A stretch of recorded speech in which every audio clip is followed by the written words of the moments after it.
Like and subscribe my channel and press the bell icon for latest update.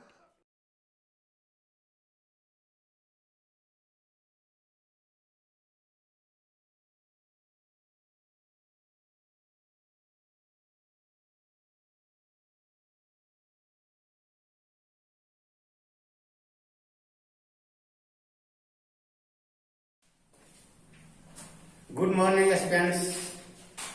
आज हम लोग सबसे पहले जीव विज्ञान का जो प्रथम अध्याय है, कोशिका जीवन की आधारभूत इकाई, इसका हम लोग अध्ययन करेंगे।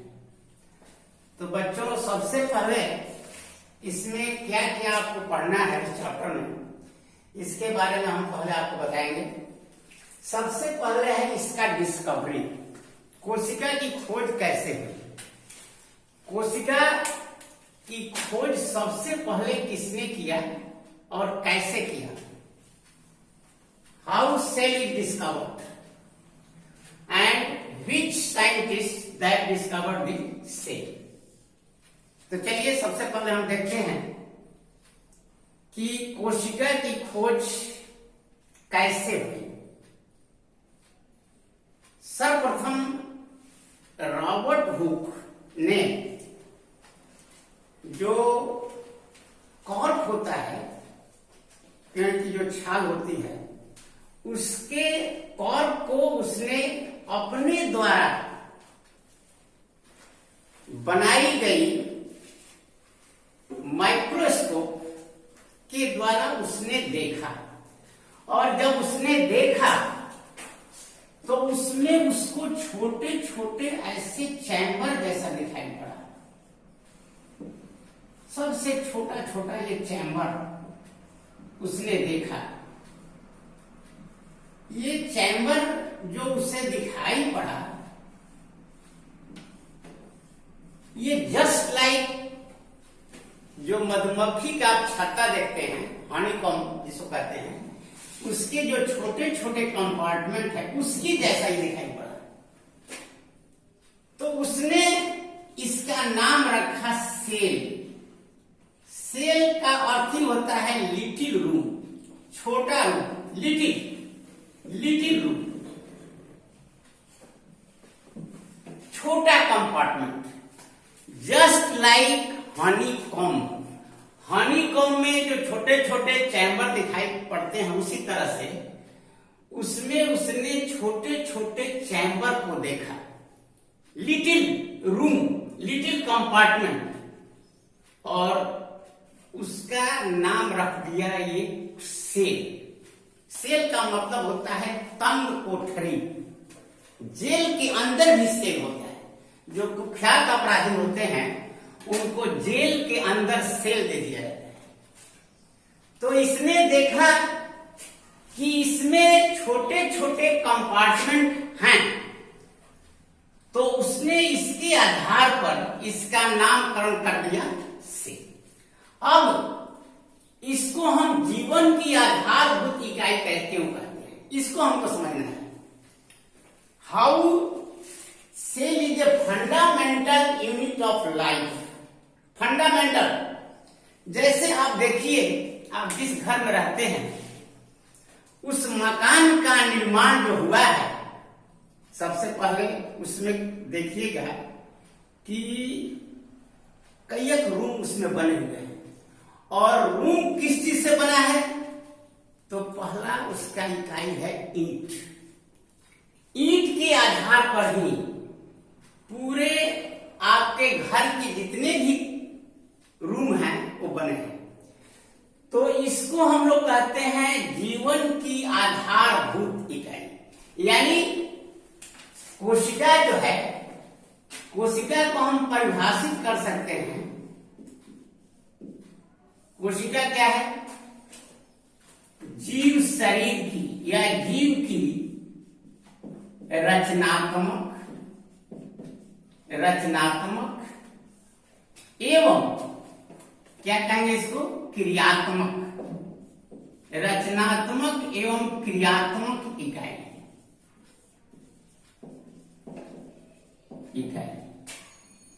अब इस बात को समझना है कि how that is structural and functional, रचनात्मक और क्रियात्मक इकाई कैसे।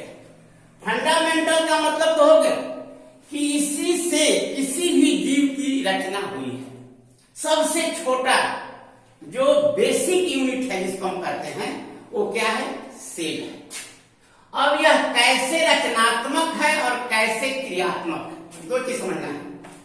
Cell is a structural and functional unit of all living organism, यानी कोशिका क्या है, जीव की रचनात्मक एवं क्रियात्मक इकाई। कैसे, अभी हमने आपको बताया कि किसी भी जीव शरीर की रचना कोशिका से हुई है।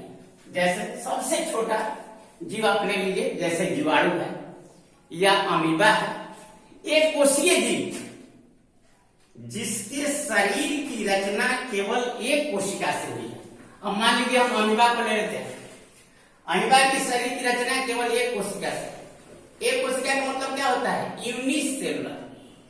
यूनि माने एक होता है, एक कोशी, एक कोशिकीय। इसको हम कह सकते हैं यूनिसेलुलर। जिस जीव की शरीर की रचना केवल एक कोशिका से, जैसे अमीबा, तो इसे से इस जीव की संरचना बन रही है, रचना, और इसके शरीर की समस्त जैविक क्रिया, यानी जितनी भी क्रियाएं हैं, जैसे श्वसन, पाचन, उत्सर्जन, प्रजनन, यानी ऑल मेटाबॉलिक एक्टिविटीज, यानी समस्त जैविक क्रिया किसके द्वारा संपादित हो रही है, इसी एक कोशिका के द्वारा। क्योंकि अमीबा की शरीर की रचना एक कोशिका से हुई है, इसमें दूसरा कोशिका नहीं है। There body is made up of a single cell, यानी इसके शरीर की रचना केवल एक कोशिका से है। तो ये कोशिका की संरचना भी दे रहा है, शरीर की रचना बना रहा है, साथ ही साथ क्या कर रहा है, यह शरीर जो इसकी अमीबा की है, इसी कोशिका के द्वारा यह अपने समस्त जैविक क्रियाओं का संपादन करता है, यानी क्रियात्मक और फंक्शन, यानी सभी क्रिया, जितनी भी जैविक क्रियाएं हैं, इस कोशिका के द्वारा ही संपन्न होती है। तो हमने इसको डिफाइन किया, परिभाषित किया कि कोशिका क्या है। कोशिका जीव की रचनात्मक एवं क्रियात्मक इकाई है। अब क्वेश्चन पूछा सकता है कि कोशिका जीव की संरचनात्मक एवं क्रियात्मक इकाई है कैसे। कैसे आप कर सकते हैं कि रचनात्मक और क्रियात्मक इकाई है। तो यही आपको बताना पड़ेगा कि हम जानते हैं कि सभी समस्त जीवों के शरीर की रचना कोशिका से हुई है, और उदाहरण के रूप में हम अमीबा को ले लें जिसके शरीर की रचना केवल एक कोशिका से हुई है। उसी एक कोशिका से ही उसकी समस्त जैविक क्रियाओं का संपादन होता है। इस आधार पर हम कह सकते हैं कि कोशिका जीव की रचनात्मक और क्रियात्मक इकाई है। चलिए, ये तो हो गया कि कोशिका क्या है। कोशिका का सर्वप्रथम खोज किसने किया, हमने बताया आपको, रॉबर्ट हुक ने किया 1665 में। जब उसने कॉर्क को अपने द्वारा बनाए गए माइक्रोस्कोप में देखा तो उसमें उसको छोटे छोटे चैम्बर दिखाई पड़े। जिस चैम्बर जो उनको दिखाई पड़ा उसका स्ट्रक्चर मधुमक्खी के छत्ते जैसा था, जस्ट लाइक हनीकॉम्ब, और इसने इसका नाम रख दिया सेल। इसके बाद फिर माइक्रोस्कोप में सुधार हुआ। लीवेनहुक ने इसका बहुत अच्छे ढंग से अध्ययन किया। फिर इसके बाद जब अच्छे ढंग के माइक्रोस्कोप बनना शुरू हो गए तो केंद्रक का खोज किया रॉबर्ट ब्राउन ने, कब, 1831 में। इसके बाद परकिंजे एक वैज्ञानिक है, इसने प्रोटोप्लाज्म की खोज की, किसने, 1839 में। 1839 में प्रोटोप्लाज्म की खोज किया परकिंजे ने। परकिंजे 1839 में किया। तो अभी कोशिका के बारे में हम लोग मूल रूप से कहेंगे कि कोशिका जो है दो। अभी हमने आपको बताया कि रॉबर्ट हुक द्वारा कोशिका की खोज की गई कब? 1665 में। सॉरी, यहाँ 1665 व्यक्ति। इसके बाद रॉबर्ट ब्राउन द्वारा किसके द्वारा किया गया? केंद्रक की खोज रॉबर्ट ब्राउन के द्वारा 1837 में। परकिंजे ने प्रोटोप्लाज्म का खोज किया 1839 में। अब हम लोग यहाँ अध्ययन करेंगे, क्योंकि ये लंबा चैप्टर है, इसमें को हम पार्ट वाइज पढ़ेंगे। सबसे पहले ये जानना है कि कोशिका कितने प्रकार की होती है। तो यहां पर आप समझें, एक होता है प्रोकैरियोटिक, प्रोकैरियोटिक, प्रोकैरियोटिक, प्रोकैरियोटिक, और दूसरा होता है यूकैरियोटिक, यूकैरियोटिक, यूकैरियोटिक, यूकैरियोटिक। ध्यान देंगे, यूकैरियोटिक, प्रोकैरियोटिक एंड यूकैरियोटिक। अब सबसे पहले यहां समझना है, प्रो का मतलब होता है सबसे पहला, प्रारंभिक, प्रोकैरियोटिक। जो जीव का जब उद्भव हुआ है तो सबसे पहले जो सूक्ष्म जीव उत्पन्न हुए उसमें आता है बैक्टीरिया। तो उनके शरीर की रचना बिल्कुल साधारण, यानी उनकी शरीर की जो रचना है, जो सेल है, उसमें ट्रू न्यूक्लियस नहीं है, यानी केंद्रक जो है झिल्ली नहीं पाई जाती है केंद्रक में। उसका डीएनए इस तरह से है, बिल्कुल इसमें उसके जीव द्रव्य में ये इस तरह से स्कैटर्ड है, यानी वास्तविक केंद्रक नहीं पाया जाता है। प्रोकैरियोटिक आज देखिए, प्रोकैरियोटिक में पहला है कि ये कोशिकाएं बहुत ही सूक्ष्म होती हैं, छोटी होती हैं। दूसरा, इनके जो डीएनए हैं ये केंद्रक झिल्ली द्वारा घिरे नहीं होते हैं, यानी केंद्रक झिल्ली नहीं पाई जाती है, केंद्रक झिल्ली नहीं पाई जाती, नहीं होती है, केंद्रक झिल्ली नहीं होती। और ये DNA simple structure. Prokaryotic cell में केंद्रक झिल्ली नहीं पाया जाता, इसका मतलब क्या है? वास्तविक केंद्रक नहीं होता है, यानी true nucleus is absent, true nucleus इसमें नहीं होता, यानी DNA materials is not bounded by membrane, यानी डीएनए जो है झिल्ली के द्वारा घिरी हुई नहीं होती। अब आइए दूसरा, eukaryotic.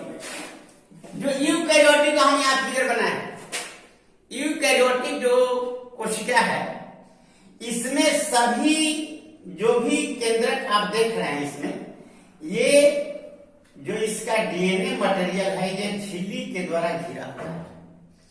DNA is surrounded by A membrane.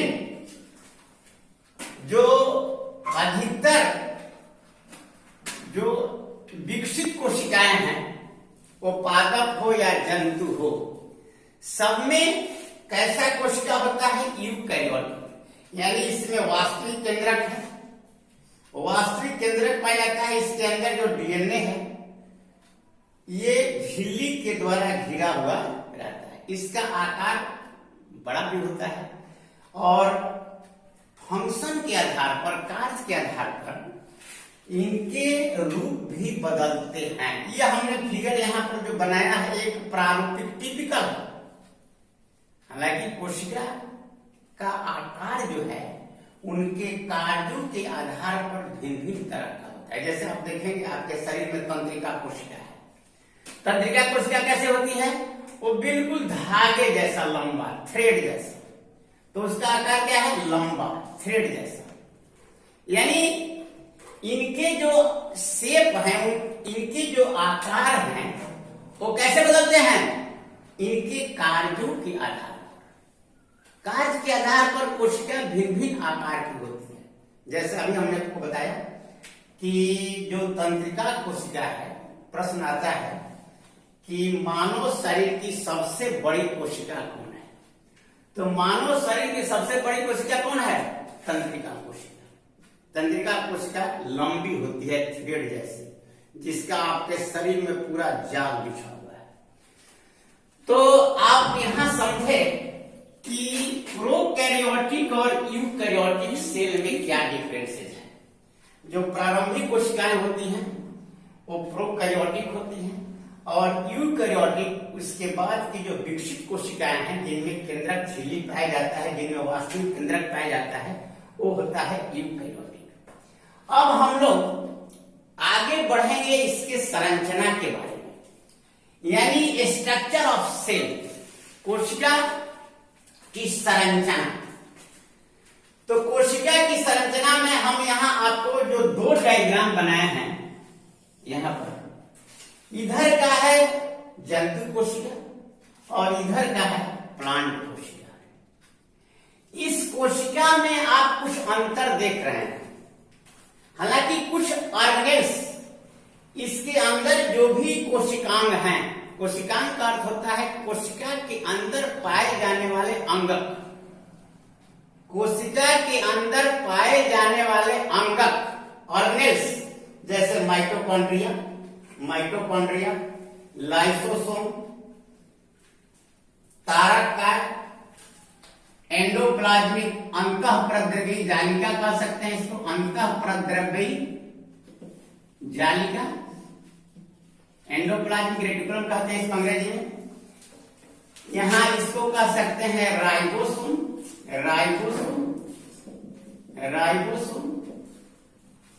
ये सब कोशिका के अंदर पाए जाने वाले क्या हैं? अंगक। तो क्वेश्चन आ जाता है कि पादप कोशिका और जंतु कोशिका में क्या अंतर है? What is difference between animal cell and plant cell? तो यहां जो संरचना आप देख रहे हैं, जो डायग्राम हमने बनाया है, ये इलेक्ट्रॉन माइक्रोस्कोप की कोशिका की संरचना क्या है। ये दो डायग्राम हमने यहां बनाया है, एक है जंतु कोशिका और दूसरा है पादप कोशिका। ये दोनों डायग्राम हमने बनाया है बिल्कुल अल्ट्रा स्ट्रक्चर, जो बहुत इलेक्ट्रॉन माइक्रोस्कोप से देखे जाते हैं, साधारण माइक्रोस्कोप से नहीं दिखाई पड़ेगा। ये अल्ट्रा स्ट्रक्चर है, ultra structure of animal cell, ultra structure of plant cell, that is plant cell. अब क्वेश्चन पूछा जाता है कि what is difference between animal cell and plant cell? पादप कोशिका और जंतु कोशिका में मुख्य रूप से क्या अंतर है, इसको आप ध्यान दें। पादप कोशिका और जंतु कोशिका में क्या अंतर है? तो ये डायग्राम इसीलिए हमने बनाया है आपको कि आप अपने से देख करके ये अंदाज कर लेंगे कि कहां कहां इसमें डिफरेंसेस है। तो सबसे पहले डिफरेंस देखिए कि इसमें कोशिका भित्ति नहीं है। इसमें क्या है? कोशिका भित्ति है, यहां लिखा हुआ है cell wall, that is cell wall, cell wall.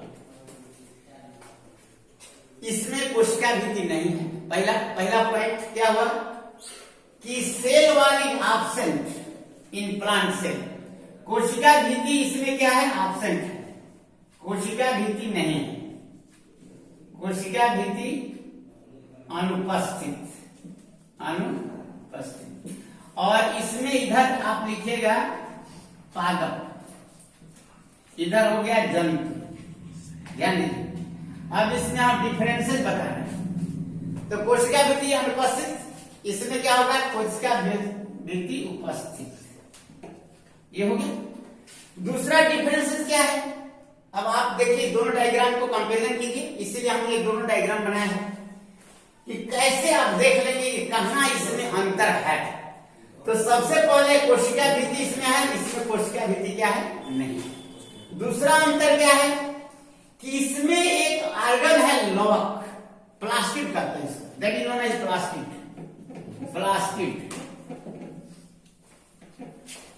Plastid इसमें नहीं है। देखिए इस एनिमल सेल में लवक जो है ये नहीं पाया जाता है, और किसमें पाया जाता है, पादप कोशिका में। तो यहां पर लवक उपस्थित है, लवक उपस्थित, और इसमें क्या है, लवक अनुपस्थित, अनुपस्थित। अब देखिए तीसरा अंतर क्या है कि यहां पर देखिए ये ऑर्गन इसमें नहीं है, देखिए ये ऑर्गन इसमें नहीं, यानी इस ऑर्गन का नाम है सेंट्रोसोम, या इसको हिंदी में कहते हैं तारक काय। Centrosome is absent in plant cell. पादप कोशिका में ये सेंट्रोसोम नहीं पाए जाते हैं, ठीक है। और जंतु कोशिका में तारक काय यानी सेंट्रोसोम क्या है, पाए जाते हैं। तीसरा अंतर। चौथा अंतर क्या है, देखिए यहां पर देखिए ये है वैक्यूल्स, इसको रिक्तिका कहते हैं। इसमें रिक्तिका बहुत बड़ी है, लेकिन जंतु कोशिका में या तो रिक्तिका होती नहीं है, या होती भी है तो बहुत छोटी। In comparison to plant cell, पादप कोशिका में रिक्तिका जो है बहुत बड़ी होती है, और जंतु कोशिका में रिक्तिका या तो पाई नहीं जाती, अगर पाई जाती भी है तो वो छोटे आकार की होती है। ये अंतर हुआ। अब देखिए यहां पर एक प्रश्न आ सकता है कि पादप कोशिका में रिक्तिका बड़ी क्यों पाई जाती है, क्यों बड़ा होता है। रिक्तिका जो ये पाया जाता है, हालांकि जंतु कोशिका में भी रिक्तिका पाई जा सकती है, लेकिन इनका आकार छोटा होता है। लेकिन पादप कोशिका में जो रिक्तिका पाई जाती है वो कैसी होती है, बड़ी आकार की होती है। क्यों, इसका रीजन क्या है, इसका कारण क्या है, इसे हमें समझना है। तो देखिए बहुत आसान है कि जिस अनुपात में कोशिका का आकार बढ़ता है, उस रेशियो में, उस अनुपात में इसके अंदर का जीव द्रव्य नहीं बढ़ पाता है। समझिए बहुत सिंपल चीज है कि ये कोशिका जो वृद्धि करेगी जिस रेशियो में, जिस अनुपात में, उस अनुपात में इसके अंदर के जो ऑर्गेनेल्स हैं या जो कोशिका द्रव्य हैं उस अनुपात में नहीं वृद्धि करेंगे तो क्या हो जाएगा, बीच में गैप हो जाएगा, खाली स्थान हो जाएगा। रिक्तिका मतलब खाली स्थान, वैक्यूल्स, तो बीच में क्या हो जाएगा, खाली स्थान हो जाएगा। इसी कारण से पादप कोशिकाओं में रिक्तिका क्या होती है, बड़ी होती है। यानी सीधे आपको कहना होगा कि पादप कोशिकाओं में जिस अनुपात में कोशिका की वृद्धि होती है, उस अनुपात में इसके अंदर का कोशिका द्रव्य वृद्धि नहीं कर पाता है, जिससे उसके अंदर रिक्तिका बन जाती है। यही कारण है कि पादप कोशिकाओं में रिक्तिका बड़ी होती है और जंतु कोशिका में रिक्तिका छोटी होती है या नहीं भी हो सकती है। तो ये हमने आपको बताया कि what is difference between plant cell and animal cell, यानी पादप कोशिका और जंतु कोशिका में क्या मूल डिफरेंसेस है या क्या अंतर है। अब आगे हम लोग बढ़ेंगे, ध्यान दीजिएगा कि हम लोग ये पढ़ेंगे जितने ऑर्गेनेल्स इसके अंदर हैं, इसमें कुछ ऑर्गेनेल्स नहीं है, लेकिन बहुत से ऑर्गेनेल्स दोनों में मिलते जुलते हैं। जैसे माइटोकॉन्ड्रिया इसमें भी है, माइटोकॉन्ड्रिया इसमें भी है, ये माइटोकॉन्ड्रिया इसमें भी है, इसमें भी केंद्रक है, इसमें भी केंद्रक है, इसमें भी अंतःप्रद्रवी जालिका है, इसमें भी राइबोसोम्स है। यानी ये बहुत सी ऐसी रचनाएं हैं जो पादप कोशिकाओं में भी है और जंतु कोशिका में भी है, लेकिन कुछ रचनाएं जो है अभी हमने जो बताया जो नहीं पाई जाती, लेकिन मैक्सिमम दोनों पादप हो या जंतु हो, इनमें जो अंदर की जो अंग हैं, अंगक ये पाए जाते हैं। तो सबसे पहले इनका जो संरचना है, संरचना का हम अध्ययन करेंगे और इनके अंदर के जितने अंगक हैं इन सभी का हम लोग बारी बारी से अध्ययन करेंगे। तो कोशिका में सबसे पहले हम लोग चलेंगे कि प्लाज्मा झिल्ली जो कोशिका को सबसे बाहर की तरफ घेरी हुई है वो क्या है, that is known as plasma membrane. इसी को हम लोग कहते हैं plasma membrane, plasma membrane, plasma membrane. और पादप कोशिका में कोशिका भित्ति और इसके नीचे ये मेम्ब्रेन है, ध्यान दीजिएगा। प्लाज्मा मेम्ब्रेन इसमें भी है प्लाज्मा झिल्ली, लेकिन इसमें इसके बाद एक ये सेलुलोज की बनी हुई एक कड़ा आवरण है जिसको हम लोग कहते हैं कोशिका भित्ति। यानी फर्स्ट ऑफ ऑल सबसे पहले है प्लाज्मा मेम्ब्रेन, प्लाज्मा मेम्ब्रेन और साथ ही साथ सेल वॉल, सेल वॉल यानी प्लाज्मा झिल्ली, प्लाज्मा झिल्ली और दूसरा है कोशिका भित्ति, कोशिका भित्ति। इसको समझेंगे सबसे पहले, क्योंकि ये जो है कोशिका को बाहर से घेरे हुए है। ध्यान दिएगा, ये जो प्लाज्मा झिल्ली है ये कोशिका को चारों तरफ से ये बाउंड्री वॉल है, ये झिल्ली कोशिका को चारों तरफ से घेरे हुई है और मुख्य रूप से किस चीज से बनी होती है, ये लिपिड और protein, that is made up of lipid, lipid and protein. Protein, lipid माने फैट होता है, ध्यान दीजिए, लिपिड का मतलब होता है फैट। यानी झिल्ली किसी से बनी है, that is made up of lipid यानी फैट और प्रोटीन। हालांकि इसका अल्ट्रा स्ट्रक्चर और हम देखेंगे तो दो प्रोटीन के बीच में लिपिड है, ध्यान दीजिएगा। ये 35 एंगस्ट्रॉम मोटी होती है लेकिन देखने में कितनी पतली है, लेकिन इसकी संरचना जो है ये प्रोटीन और लिपिड की बनी होती है। और यह क्या होती है मूल रूप से, यह सेमी परमिएबल, एक शब्द है बहुत इंपॉर्टेंट शब्द है, इस पर ध्यान दीजिएगा, अर्धपारगम्य, अर्धपारगम्य, इसको हम लोग कहते हैं सेमी परमिएबल, सेमी परमिएबल। अब देखिए ये झिल्ली अर्धपारगम्य है। क्वेश्चन पूछा जाता है, बहुत इंपॉर्टेंट है, कि प्लाज्मा झिल्ली को अर्धपारगम्य झिल्ली क्यों कहते हैं। ये क्वेश्चन अक्सर पूछता है कि इसको सेमी परमिएबल मेम्ब्रेन या अर्धपारगम्य झिल्ली या चयनात्मक झिल्ली या चयनात्मक, चयनात्मक का मतलब होता है सेलेक्टिव, सेलेक्टिव, चयन करना।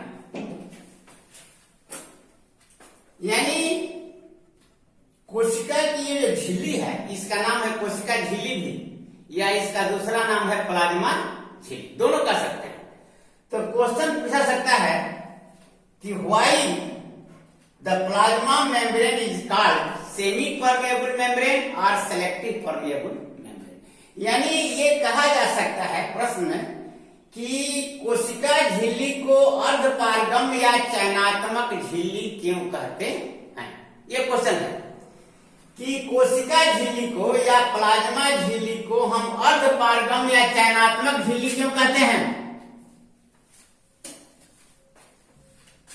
अब इसका उत्तर समझिए, चयन करना, चयन करना माने सिलेक्ट करना।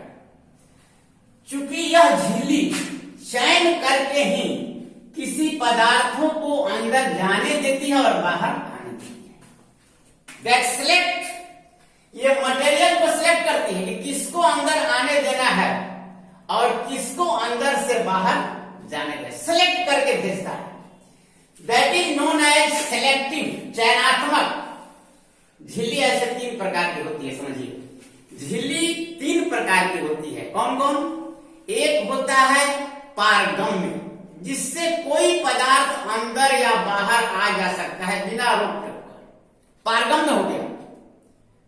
यानी कोई पदार्थ उस झिल्ली से अंदर जा सकता है, कोई पदार्थ उस झिल्ली से बाहर आ सकता है, तो उसको क्या कहेंगे? पारगम्य। दूसरा झिल्ली है अपारगम्य।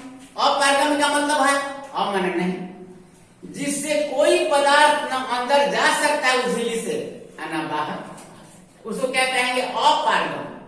और तीसरी ये झिल्ली है अर्धपारगम्य, यानी इससे कुछ ही पदार्थ अंदर जा सकते हैं और कुछ ही पदार्थ अंदर से बाहर आ सकते हैं। यानी यह झिल्ली चयन करके जिस पदार्थ को जाने देना है उसी को जाने देती है, और जिस पदार्थ को अंदर से बाहर निकालना है उसी पदार्थ को अंदर से बाहर निकालती है। इसलिए यह झिल्ली चयनात्मक झिल्ली कहलाती है।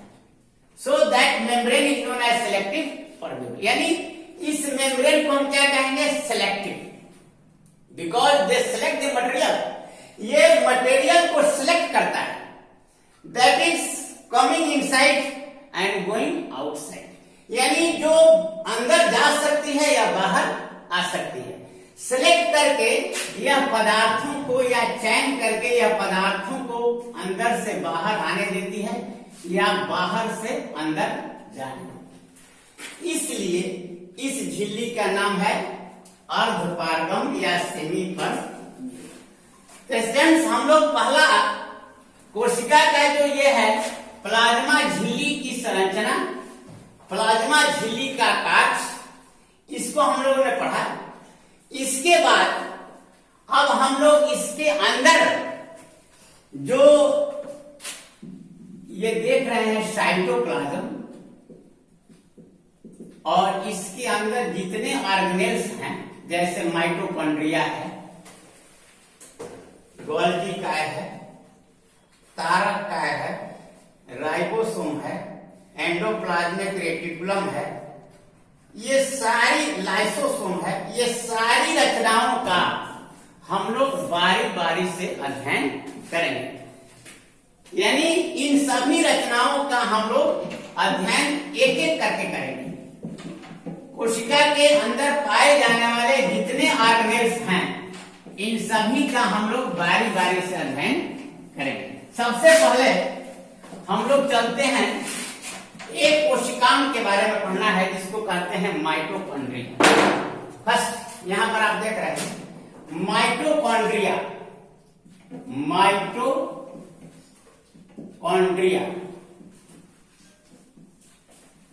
माइटोकॉन्ड्रिया। माइटोकॉन्ड्रिया का स्ट्रक्चर यदि हम ऐसे काट दें, ऐसे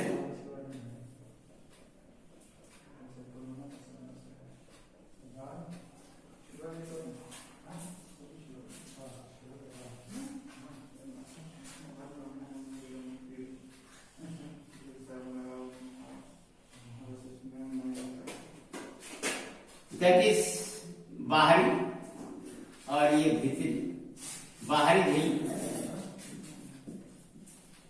देखिए ये भीतरी झिल्ली है और ये क्या है? क्रिस्टी है, जैसे क्रिस्टी है, और इस पर पार्टिकल लगे होते हैं जिसको कहते हैं एपोन पार्टिकल्स। यहां पर सब पर हम नहीं बना रहे हैं लेकिन सब पर है, ध्यान दीजिएगा। इसके अंदर राइबोसोम और अपना डीएनए और राइबोसोम, और इसके अंदर जो द्रव्य है इसको कहते हैं मैट्रिक्स, मैट्रिक्स कहते हैं। बाहरी भीतरी झिल्ली, outer membrane, outer and inner membrane, ये एपोन पार्टिकल है। इसके अंदर का जो द्रव्य है उसको मैट्रिक्स कहते हैं, इसको जो अम्लीय जैसा प्रवर्धक उसको क्रिस्टी कहते हैं। ये है ultra structure of mitochondria. Students ये ध्यान देना है कि कोशिका का ये जो ऑर्गेनेल्स है, जो अंगक है माइटोकॉन्ड्रिया, ये माइटोकॉन्ड्रिया को हम power house of the cell क्यों कहते हैं? अक्सर पूछा जाता है ये प्रश्न कि why mitochondria is called power house of the cell. Power house का मतलब होता है जैसे आप जहां से इलेक्ट्रिक देख रहे हैं, जहां से पावर सप्लाई होता है वहां पर एनर्जी स्टोर है। पावर हाउस में एनर्जी स्टोर है, इलेक्ट्रिकल एनर्जी। उसी प्रकार यह माइटोकॉन्ड्रिया, जिसे कोशिका का शक्ति गृह कहा जाता है, कोशिका का शक्ति गृह, power house of the cell, क्योंकि इसी के अंदर जो हम भोजन करते हैं, जो हमारा पचित भोजन है, जो भोजन पच जाता है, उस भोजन का यहां पर पूर्ण दहन होता है, ऑक्सीकरण। और ऑक्सीकरण के फलस्वरूप जो ग्लूकोज है that is completely oxidised, oxygen के द्वारा इसका पूर्ण दहन होता है। और दहन होने के फलस्वरूप क्या बनता है? कार्बन डाइऑक्साइड, जल बनता है, और अधिक मात्रा में ऊर्जा उत्पन्न होती है जो एटीपी के अणुओं में संचित है। एटीपी क्या है? ATP adenosine. इसमें यदि 3 फास्फेट अणु जुट जाएं, 3 फास्फेट अणु, इनऑर्गेनिक फास्फेट, तो एडिनोसिन ट्राई माने 3, जिसमें एडिनोसिन में अगर 3 फास्फेट अणु हैं तो इसको क्या कहेंगे? एटीपी। एटीपी को क्या कहते हैं? Energy currency. याद रखिएगा, एटीपी इन्होंने एनर्जी करेंसी। अगर ये एटीपी जो है ये टूटता है तो मान लिया जाए कि इसमें से एक फास्फेट अणु अलग हो गया, एक फास्फेट अणु अलग हो गया, तो इसमें अब कितना फास्फेट है? 2। तो इसको क्या कहेंगे? ADP, adenosine diphosphate. डाई माने 2, अब इसमें 2 फास्फेट है। अगर ये भी फास्फेट एक निकल जाता है तो इसको क्या कहेंगे? एएमपी। अगर इसमें से 2 में से एक और निकल गया तो इसको क्या कहेंगे? एएमपी। एएमपी माने मोनो, डाई माने 2, ट्राई माने 3।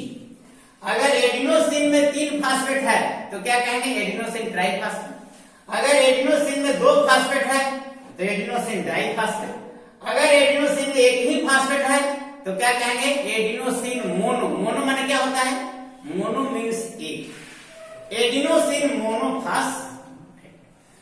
तो पहले इसकी माइटोकॉन्ड्रिया की संरचना हम समझेंगे। तो माइटोकॉन्ड्रिया का आकार ये छड़ के आकार का भी हो सकता है, ये गोलाकार भी हो सकता है, या बहुत से आकार के हो सकते हैं। अगर इनको हम काट करके ऐसे देखें, काट करके देखें तो यह दोहरी झिल्ली की बनी, याद रखना, that is made up of 2 membrane, बाहरी झिल्ली और अंदर की झिल्ली, अंतर। और अंदर की झिल्ली जो है इस भीतर की ओर धंस करके ऐसे अंगुली जैसा ये क्या बना रहा है? फॉरवर्ड, फिंगर लाइक प्रोजेक्शन, भीतर की ओर धंस करके। भीतरी झिल्ली अंदर की तरफ धंस करके क्या बना रहा है? अंगुली जैसा प्रवर्त। उसको क्या कहते हैं? क्रिस्टी कहते हैं। इस क्रिस्टी पर F1 पार्टिकल लगे हुए हैं, इसको हम लोग कहते हैं F1 पार्टिकल। F1 पार्टिकल ये इसमें रिस्पायरेटरी एंजाइम्स होते हैं, श्वसन क्रिया होती है। और इसके अंदर जो अर्ध तरल द्रव्य है उसका क्या नाम है? मैट्रिक्स। याद रख लीजिएगा, मैट्रिक्स कहते हैं। इसमें यही एक ऑर्गेनेल्स है और एक दूसरा ऑर्गेनेल्स है जिसको हम लोग कहते हैं क्लोरोप्लास्ट। इनमें अपना डीएनए होता है, याद रखिएगा। यही कोशिका के अंदर 2 ऐसे ऑर्गेनेल्स है। पूछा जाता है, ये पूछा जाता है कि कौन से कोशिकांग है जिनमें अपना डीएनए पाया जाता है। तो एक होगा माइटोकॉन्ड्रिया और दूसरा होगा क्लोरोप्लास्ट। इनमें सेल्फ माने अपना डीएनए पाया जाता है। तो ये डीएनए इसमें पाया जा रहा है, ये राइबोसोम्स है। अब देखिए, mitochondria is called power house of this cell. यानी ये क्वेश्चन अक्सर पूछा जाता है कि माइटोकॉन्ड्रिया की संरचना का वर्णन करें, और उसमें आपको पूछ देगा कि माइटोकॉन्ड्रिया को कोशिका का शक्ति गृह क्यों कहा जाता है। Why mitochondria is called power house of the cell. कोशिका का शक्ति गृह कहने का कारण क्या है, क्यों इसको शक्ति गृह कहते हैं? क्योंकि यहां पर एनर्जी स्टोर है। कैसे? क्योंकि आप जानते हैं, आप पढ़ेंगे 10th क्लास में श्वसन की क्रिया, कि जो हम भोजन करते हैं भोजन पचने के बाद कोशिका के अंदर जाता है और उस भोजन का इसी माइटोकॉन्ड्रिया के अंदर उसका पूर्ण ऑक्सीकरण होता है। That food is completely oxidised. यानी यह पचित भोजन जो है ऑक्सीजन के द्वारा क्या होता है, इसका दहन होता है, ऑक्सीडेशन होता है, ऑक्सीकरण होता है, यानी ब्रेक डाउन, टूटता है। किसमें टूटता है? That is break down into carbon dioxide H2O and enormous amount of energy release. यानी यह भोजन ऑक्सीजन के द्वारा जब इसका दहन होता है तो क्या बनता है? कार्बन डाइऑक्साइड, वही हम लोग श्वसन में छोड़ते हैं, और जलवाष्प, और साथ साथ ऊर्जा मुक्त होती है। यही ऊर्जा that is stored as ATP। यहां पर हमने लिखा है एडिनोसिन ट्राइफॉस्फेट। ये ऊर्जा जो रिलीज होती है वह ATP के अणुओं में संचित हो जाती है। और जब कोशिका को ऊर्जा की आवश्यकता होती है, आप जानते हैं कि बिना ऊर्जा का कोई कार्य नहीं हो सकता। और ये भी आप जानते हैं कि energy neither be created not be destroyed.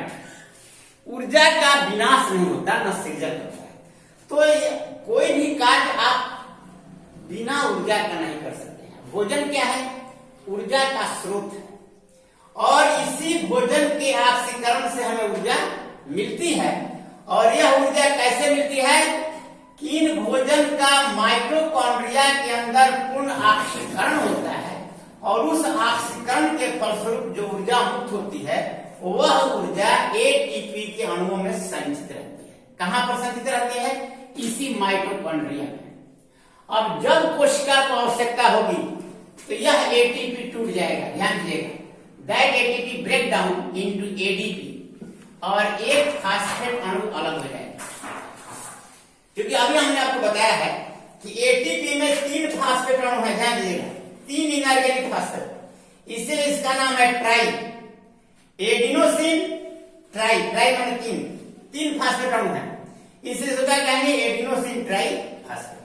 लेकिन जब यह टूटेगा तो जब एक फास्फेट अलग होगा तो उस फास्फेट को जोड़ने में जो ऊर्जा लगी है वो ऊर्जा रिलीज हो जाएगी, वही ऊर्जा रिलीज होती है, और तब उस ऊर्जा का हम उपयोग करते हैं। यानी हमारी कोशिका उपयोग करती है। That energy is utilised. यही ऊर्जा का उपयोग हमारी कोशिका करती है भिन्न भिन्न कार्यों को करने के लिए। क्योंकि आप यदि 2 दिन भोजन न करें तो क्या होगा? आप बिछावन पर से उठ नहीं पाएंगे, चल नहीं पाएंगे, क्योंकि आपको ऊर्जा नहीं मिल रही। तो ATP, ये पूछा जाता है कि ATP क्या है? इसको कहते हैं एनर्जी करेंट से तुरंत भजा लेते हैं। जब कोशिका को आवश्यकता होगी तुरंत ATP टूट जाएगा। किसमें?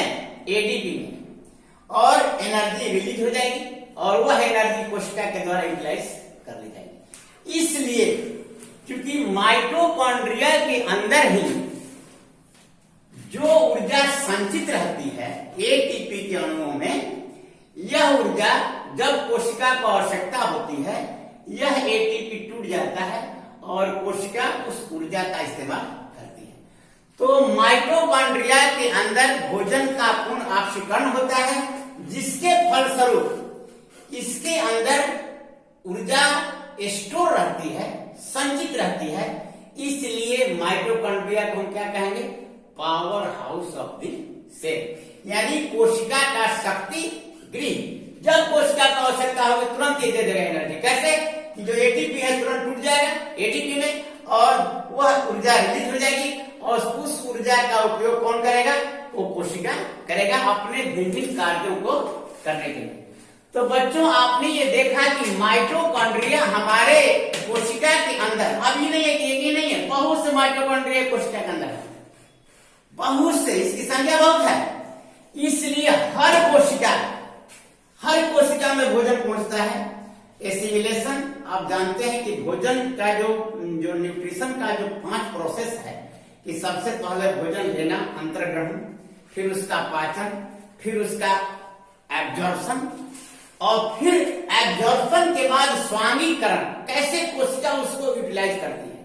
क्योंकि हम जो भोजन करते हैं उसी भोजन से जीव द्रव्य बनता है, वही भोजन हमारे शरीर की टूटी फूटी कोशिकाओं की मरम्मत करना, ग्रोथ करना, एनर्जी रिलीज करना, ये सारी कार्य उसी भोजन, जो पचित भोजन है, उसी के द्वारा होता है। That is known as assimilation.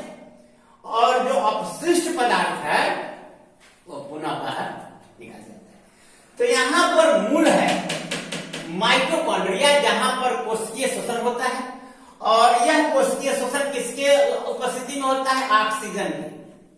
आप 10th क्लास में पढ़ेंगे, श्वसन 2 प्रकार के होते हैं, एक अनाक्सी और दूसरा ऑक्सी। एक ऑक्सीजन की उपस्थिति में और दूसरा ऑक्सीजन के अणु। जैसे मान लीजिए जीवाणु कहीं पर है, वहां वायु नहीं है, फिर भी वो जीवित रहता है, वहां पर बिना वायु के भी वो ऑक्सीजन के अभाव में भी वो श्वसन क्रिया करता है। जैसे ईस्ट है, फर्मेंटेशन क्रिया, जिसमें आप देखते हैं अल्कोहल बनता है, वो बिना ऑक्सीजन का तुरंत ग्लूकोज को ऑक्सीकृत करके अल्कोहल में बदल देता है। That is known as P1 fermentation करते हैं। तो यहां पर लेकिन माइटोकॉन्ड्रिया में ऑक्सीजन की उपस्थिति में भोजन के अणुओं का विखंडन होता है, और उसके फलस्वरूप ऊर्जा प्राप्त होती है। वह ऊर्जा एटीपी के अणुओं में संचित रहती है। जब उसका आवश्यकता होती है, एटीपी टूट जाता है और वह ऊर्जा रिलीज होती है या मुक्त होती है, उस ऊर्जा का इस्तेमाल कोशिका करती है। इस प्रकार हम कह सकते हैं कि माइटोकॉन्ड्रिया कोशिका का शक्ति गृह है। तो सबसे पहला हम लोग ऑर्गेनेल्स पढ़े क्या? माइटोकॉन्ड्रिया। बहुत इंपॉर्टेंट ऑर्गेनेल्स है। अक्सर पूछा जाता है कि माइटोकॉन्ड्रिया की संरचना, और उसमें आपको क्वेश्चन में जोड़ देगा कि यह कोशिका का शक्ति गृह है कैसे, यानी इसको power house of the cell कैसे कहते हैं। चलिए अब दूसरा ऑर्गेनेल्स हम लोग पढ़ेंगे। सेकेंड